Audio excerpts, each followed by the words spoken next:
ದೇವರ ಸೃಷ್ಟಿ ಮತ್ತು ಜನನವು ಧರ್ಮ, ಪುರಾಣ ಮತ್ತು ಕಾವ್ಯಗಳಲ್ಲಿ ವಿಭಿನ್ನ ರೀತಿಯಲ್ಲಿ ವಿವರಿಸಲ್ಪಟ್ಟಿದೆ. ಕೆಲವೆಡೆ ಸೃಷ್ಟಿ ಕಥೆಗಳು ಪೌರಾಣಿಕ ಮತ್ತು ಆಧ್ಯಾತ್ಮಿಕ ಗ್ರಂಥಗಳಲ್ಲಿ ಕಂಡುಬರುತ್ತವೆ. ಕನ್ನಡ ಪುರಾಣ ಮತ್ತು ದರ್ಶನಗಳಲ್ಲಿ ಈ ವಿಷಯವನ್ನು ಕೆಲವು ರೀತಿಯಲ್ಲಿ ವಿವರಿಸಲಾಗುತ್ತದೆ. 1. ಹಿಂದೂ ಧರ್ಮ. ಬ್ರಹ್ಮಾಂಡದ ಸೃಷ್ಟಿಯ ಪೌರಾಣಿಕ ಕಥೆಯಲ್ಲಿ ಬ್ರಹ್ಮ, ವಿಷ್ಣು ಮತ್ತು ಶಿವನ ಪಾತ್ರ ಅತ್ಯಂತ ಪ್ರಮುಖವಾಗಿದೆ. ಸೃಷ್ಟಿಕರ್ತನಾದ ಬ್ರಹ್ಮ ವಿಶ್ವವನ್ನು ಸೃಷ್ಟಿಸಿದನೆಂದು ಹೇಳಲಾಗಿದೆ.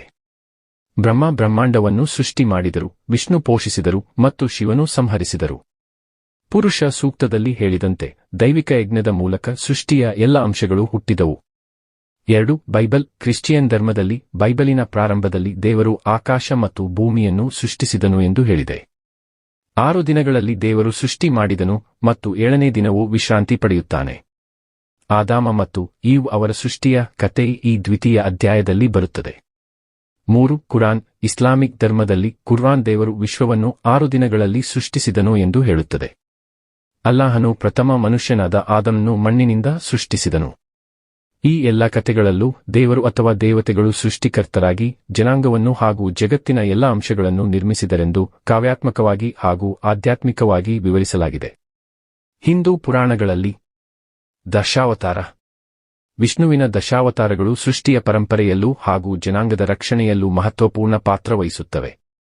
ಪ್ರತಿ ಯುಗದಲ್ಲಿ ಪ್ರಪಂಚವನ್ನು ರಕ್ಷಿಸಲು ಮತ್ತು ಧರ್ಮವನ್ನು ಪುನಃಸ್ಥಾಪಿಸಲು ವಿಷ್ಣು ವಿವಿಧ ರೂಪಗಳಲ್ಲಿ ಅವತರಿಸುತ್ತಾನೆ.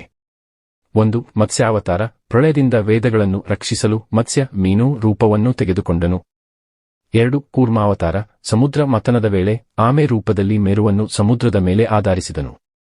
3. ವರಾಹಾವತಾರ. ಭೂಮಿಯನ್ನು ಪಾತಾಳದಿಂದ ಉದ್ಧರಿಸಲು ಹಂದಿ ರೂಪವನ್ನು ತೆಗೆದುಕೊಂಡನು. 4. ನಾರಸಿಂಹಾವತಾರ. ಭಕ್ತ ಪ್ರಹ್ಲಾದನನ್ನು ರಕ್ಷಿಸಲು ನಾರಸಿಂಹ ಅರ್ಧ ಸಿಂಹ ಅರ್ಧ ಮನುಷ್ಯ ರೂಪವನ್ನು ತೆಗೆದುಕೊಂಡನು. 5. ವಾಮನಾವತಾರ. ಬಲಿಚಕ್ರವರ್ತಿಯ ಅಹಂಕಾರವನ್ನು ತೋಡಹಾಕಲು ಬಾಲಕ ವಾಮನ ರೂಪವನ್ನು ತೆಗೆದುಕೊಂಡನು. 6. ಪರಶುರಾಮ. ದುಷ್ಟ ಕ್ಷತ್ರಿಯರನ್ನು ಸಂಹರಿಸಲು ಪರಶುರಾಮ ರೂಪದಲ್ಲಿ ಧರಿಸಿದನು. 7. ರಾಮ. ರಾಮಾಯಣದ ನಾಯಕ, ಧರ್ಮ ಮತ್ತು ನೀತಿಯ ಪ್ರತಿರೂಪ. 8. ಕೃಷ್ಣ. ಮಹಾಭಾರತದ ನಾಯಕ, ಭಗವದ್ಗೀತೆಯ ಉಪದೇಶಕ. 9. ಬುದ್ಧ. ಜ್ಞಾನವನ್ನು ಮತ್ತು ಶಾಂತಿಯನ್ನು ಸಾರಿದನು. 10. ಕಲ್ಕಿ. ಪ್ರಪಂಚದ ಕೊನೆಗೆ ದುಷ್ಟರನ್ನು ಸಂಹರಿಸಲು ಮತ್ತು ಸತ್ಯಯುಗವನ್ನು ಪುನಃ ಸ್ಥಾಪಿಸಲು ಭವಿಷ್ಯದ ಅವತಾರ. ಕ್ರಿಶ್ಚಿಯನ್ ಪುರಾಣಗಳು. ಜನನ ಮತ್ತು ಪರಂಪರೆ. ಕ್ರಿಶ್ಚಿಯನ್ ಪುರಾಣಗಳಲ್ಲಿ ಜಗತ್ತಿನ ಜನನವು ಏಡೆನ್ ತೋಟದಲ್ಲಿ ಆದಾಮ ಮತ್ತು ಈವ್ನಿಂದ ಪ್ರಾರಂಭವಾಗುತ್ತದೆ. ದೇವರು ಅವರ ನಂತರದ ಪೀಳಿಗೆಗಳನ್ನು ನಿರ್ಮಿಸಿದ್ದಾನೆ. 1. ಅಬ್ರಹಾಮನ ಪೀಳಿಗೆ. ದೇವರು ಅಬ್ರಹಾಮನೊಂದಿಗೆ ಒಡಂಬಡಿಕೆಯನ್ನು ಮಾಡಿಕೊಂಡು ಅವನ ಸಂತತಿಯ ಮೂಲಕ ಎಲ್ಲಾ ಜನಾಂಗಗಳಿಗೆ ಆಶೀರ್ವಾದ ನೀಡುವನೆಂದು ಭರವಸೆ ನೀಡಿದನು.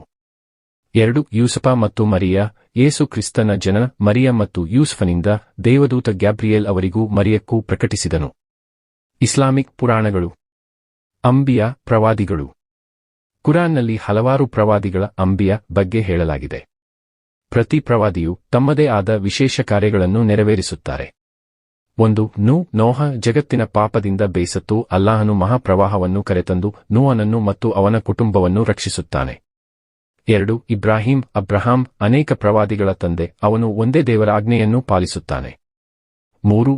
ಮೋಸಸ್. ಮೂಸಾ ಫರೋನನಿಗಿಂತ ತನ್ನ ಜನರನ್ನು ಮುಕ್ತಗೊಳಿಸುತ್ತಾನೆ. 4. ಯೇಸು. ಕುರ್ಆನ್ನಲ್ಲಿ ಯೇಸು ಕ್ರಿಸ್ತನು ಒಂದು ಮಹಾನ್ ಪ್ರವಾದಿಯಾಗಿ ಪರಿಗಣಿಸಲಾಗಿದೆ. ಸಾಮಾನ್ಯ ಅಂಶಗಳು. ಸೃಷ್ಟಿ, ಪಾಪ ಮತ್ತು ಪುನರುತ್ಥಾನ. 1. ಸೃಷ್ಟಿ.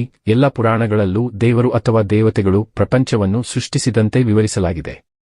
2. ಪಾಪ ಮತ್ತು ದಂಡನೆ. ಜನರು ದೇವರ ಆಜ್ಞೆಯನ್ನು ಉಲ್ಲಂಘಿಸಿದಾಗ ದಂಡನೆಯು ಸಂಭವಿಸುತ್ತದೆ. ಇದಕ್ಕೆ ಉದಾಹರಣೆ ಎಂದು ಆದಾಮ್ ಮತ್ತು ಈವ್ ಮತ್ತು ಮನುಷ್ಯರ ಪಾಪದ ಕಾರಣವಾಗಿ ಪ್ರಳಯವು ಬರುತ್ತದೆ. 3. ಪುನರುತ್ಥಾನ ಮತ್ತು ನವೀಕರಣ. ಪ್ರಳಯ ಅಥವಾ ಮಹಾಪ್ರಳಯದ ನಂತರ ದೇವರು ಮನುಷ್ಯರನ್ನು ಪುನಃ ಹೊಸ ಯುಗಕ್ಕೆ ಒಯ್ಯುತ್ತಾನೆ. ಈ ಕಥೆಗಳು ಸಾಂಸ್ಕೃತಿಕ, ಧಾರ್ಮಿಕ ಮತ್ತು ಮಾನವೀಯ ಅಂಶಗಳನ್ನು ಒಳಗೊಂಡಿವೆ ಮತ್ತು ಅವುಗಳ ಮೂಲಕ ಜೀವನದ ಮಹತ್ವವನ್ನು ಸಾರಲಾಗುತ್ತದೆ.